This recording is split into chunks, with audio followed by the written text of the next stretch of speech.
Maître, voilà, Toumba avait cité plusieurs noms à la barre. Et parlez-nous à présent de ce colonel.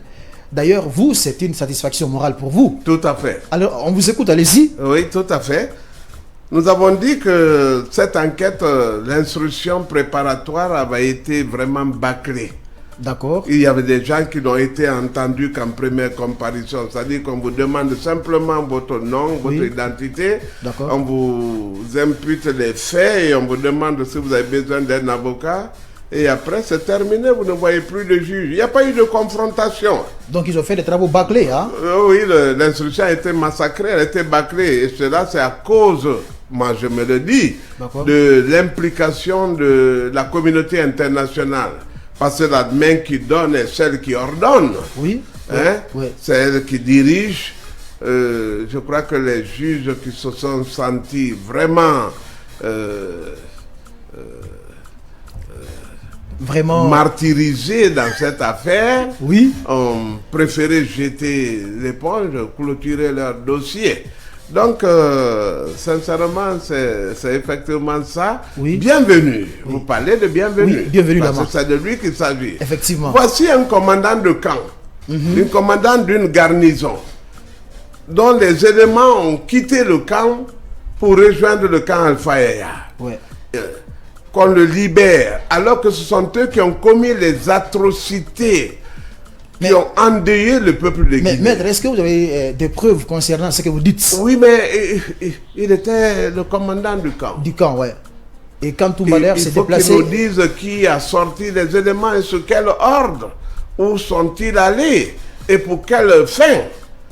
Alors qu'on dise que quelqu'un comme ça est innocent, on dit qu'il y a non-lieu, c'est-à-dire qu'on ne doit même pas l'interroger, il n'a rien à voir dans cette affaire. Mais Claude Pivy a dit à la barre la fois dernière qu'il n'a jamais vu ces éléments au camp.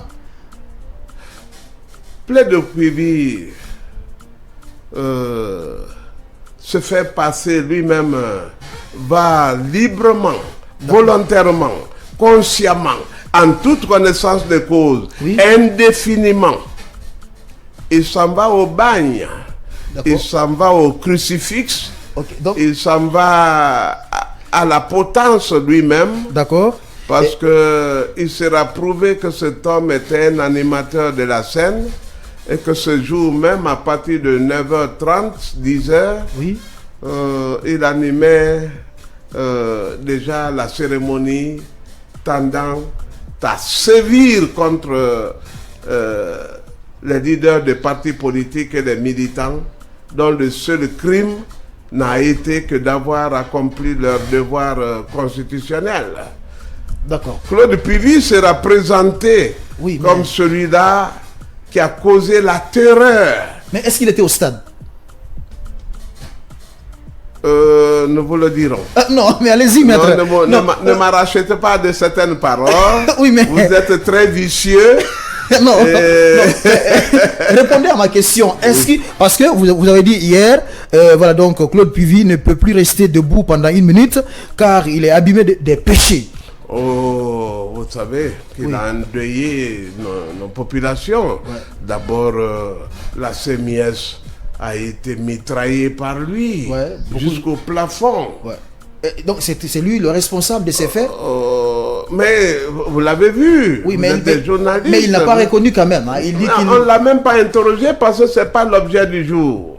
D'accord. L'histoire le rattrapera un de ces jours si encore il a la longévité. D'accord. C'est pourquoi le professeur Alpha Condé disait tous les crimes se valent. J'assume, parce que les crimes commis sous la Révolution, ceux commis le 2 et 3 février, les crimes... Et il faut souligner une chose, dans le passé aussi, vous avez défendu le professeur Alpha Condé dans un dossier quand même. Hein? Tout à fait. Voilà, ça c'était en quelle année? C'était en 2000. Il a été arrêté en 1998 à Pinet. D'accord. La Providence a voulu que je le défenda. D'accord. Alors, Maître Paul, tout ça c'est bien. Mais voilà, prenons toujours le cas du colonel Le Bienvenu Lama. Mais il y a aussi le nom du général Baldé qui est cité dans ce dossier. Est-ce qu'il est vraiment nécessaire, voilà donc, qu'il soit présent là-bas? Ou bien c'est pas obligatoire? Ça dit que l'enquête a évité beaucoup de personnes. On ne sait pour quelle raison. Donc ça, c'est pas normal. L'enquête a évité beaucoup de personnes. Oui. D'accord. Il y a trop de non-dits, il y a un goût d'inachevé dans cette affaire. Oui. Au point que durant toutes ces années, je n'ai fait que me plaindre, me complaindre, me mortifier. D'accord. J'ai dénoncé, j'ai stigmatisé, j'ai flétri, j'ai vraiment fait tout. Ok, mais bienvenue. Oui. Et vous parlez du général Baldé. Le général Baldé, oui.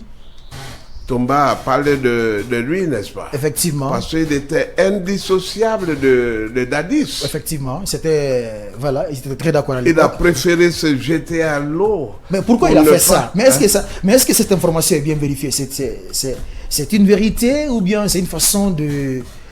Il a prié le Dieu des cieux, ses ancêtres et tout, pour qu'il ne comparaisse pas devant Toumba. Ah bon? Certains ont préféré finir dans l'eau. Dans l'eau? Dans l'océan.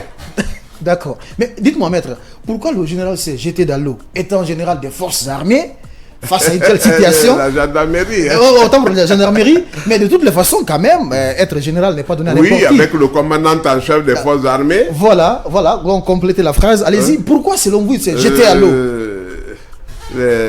Comment il s'appelle comment il s'appelle? Celui qui a été tué là, c'est qui? Degré. Non. Makambo. Makambo. Oui. Hein? Oui. Quand j'entends Pivi se glorifier, dire que Toumba a pleuré. Oui, effectivement, j'avais déjà cette question ici. Est-ce que c'est vrai? Est-ce qu'il a vraiment pleuré? Non, maître, est-ce qu'il a vraiment pleuré? Je ne sais même pas si Toumba, dans son ADN, a des larmes. Je ne crois pas. Donc, selon vous, dans son ADN, il n'a pas vraiment des larmes qui coulent. Je ne crois pas. Mais quand même, maître, c'est un être humain quand même. Hein? Je vous dis qu'il est dans le transcendantal. Je vous l'ai dit. Oui. Il est dans l'univers. Ok. Il abrite notre planète, mais elle ne l'appartient pas en réalité. D'accord. Donc, selon vous, il n'a pas pleuré. C'est juste... Mais c'est même invraisemblable. Mais lui-même. Oui, colonel Pivi. Colonel Pivi. Oui. Et puis toutes les choses se passaient dans la chambre de Dadis. Vous voyez comment fonctionnait déjà un État qui reçoit des journalistes dans une chambre, dans un lit. Dans un lit. Hein? En culotte aussi. En culotte. Ouais. Bon, c'est des choses que nous dirons dans les plaidoiries. On aura l'homme que Toumba a fait. C'est Toumba qui pourrait prendre le pouvoir lui-même. En ce moment. Est-ce que c'était possible? Mais Toumba, avant de venir au camp Alpha Yaya, où Toto préside, le général Toto présidait, oui. Il était déjà allé détruire 3 postes de résistance parce que le pouvoir n'était pas acquis. Acquis, ouais. Il y avait des ripostes en cours. Effectivement. Il a été neutralisé 3 postes de résistance avant d'arriver. Il a fait ça seul. Seul. Dites-moi, maître Poliomba, Toumba était marabout? Il est plus qu'un marabout. Plus qu'un marabout. Oui, le marabout, c'est le stade primaire de la connaissance. D'accord. Hein? Oui, mais maître, restons toujours avec cette question. Le général Baldé s'est jeté à l'eau. Pourquoi? Il avait peur ou quoi? L'impuissance, la décadence de l'armement qui était venu. D'accord. Dadis est venu avec au moins 50 hommes. 50 hommes, oui, bien armés. Hein? Makambo avec sa hache mystique. Ouais. Oui, mais maître, avec tout ça, Toumba à la barre, n'a pas de remords. Il ne regrette pas d'avoir, s'il faut le dire, tué Makambo. Hein? Selon lui, c'était vraiment une légitime défense. Toumba a essayé de parler de ce cas Parce que ça pouvait encore faire tache d'huile autour de sa situation. D'accord. Il fallait qu'il en parlât pour que l'on sache dans quelles circonstances de temps et de lieu la chose a eu lieu. Ouais. Vous voyez un président de la République qui vient, lui-même conduisant sa propre voiture, pour voir Toumba décapité sous ses yeux. Ouais. Donc il avait l'intention de faire ça. Non, pas l'intention, il a matérialisé, ils ont tiré. Toumba a dit que les tirs crépitaient. Oui. Il est très... Mais comment il a fait pour s'en sortir avec cette situation quand même, hein? Plusieurs hommes armés face à une seule personne. Mais quand même, maître, dites-nous quand même. Il vous a dit qu'ils ont tous pris fuite. Oui. D'accord. Ils ne s'attendaient pas à une attaque. Ouais. Il a juste voulu rétablir l'équité, l'équilibre, que Makambo ne pouvait arrêter sans lui informer. Et il l'a ramené. Mais maître, est-ce que Toumba aussi avait le droit de libérer des personnes interpellées par le président de la République? Et à ce niveau aussi, c'était un peu vraiment flou. Pourquoi il est allé les libérer comme ça? Voilà. Non, ce pas des gens qui avaient été arrêtés expressément par le président. D'accord. Mais c'était des gens à neutraliser avant l'arrestation de Toumba. D'accord. C'est pourquoi on les a arrêtés. Non. Mais ça a été aussi fait par quelqu'un qui n'avait pas qualité aux yeux de Toumba. Parce que ce jour, il était à Coronti pour un sacrifice. Parce qu'on devait lire le Coran. Et du coup, il y a Begré qui l'appelle pour l'informer. Voilà. Et dites-nous, aujourd'hui, on parle de Toumba, certes, mais Begré aussi, voilà, il a rendu l'âme dans des situations très... Il a fait des pivis, là. Il a été vraiment découpé en morceaux. Hein. Tout à fait, décapité. Et ça, ce n'est vraiment pas du tout bien. Alors,